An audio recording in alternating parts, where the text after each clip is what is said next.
ఈ రోజు కోడి కూతతో నిద్రలేచను. లేచిన కాడి నుంచి కూసిన కోడిని కోసుకు తినేంత వరకు నా మనసు కలవరిస్తూనే ఉంది. రావు కాలంలో కోత కూసినట్టున్నాను. నా టైమే బాలేదు. నీ టైం బాలేదేమో, నా టైం సూపర్ గా ఉంది.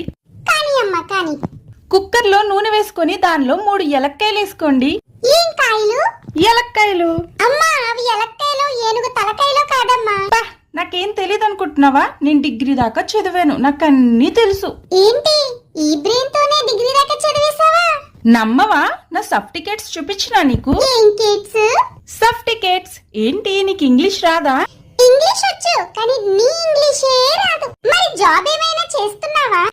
ఏమోనే, ఏదైనా ఇంటర్వ్యూకి వెళ్దామంటే ఎవడో అపాయింట్మెంట్ ఆర్డర్ ఇవ్వడం లేదు నాకు. అదృష్టవంతులే అమ్మా. నీకు అపాయింట్మెంట్ ఇస్తే మెంటల్ ఆసుపత్రిలో వాళ్ళ అపాయింట్మెంట్ తీసుకోవాల్సి వస్తుంది. ఎంత మాట అన్నావే నువ్వు నన్ను. ఫ్రెండ్స్, నేను చెప్పింది నిజమైతే లైక్ చేసి కామెంట్ చేయండి.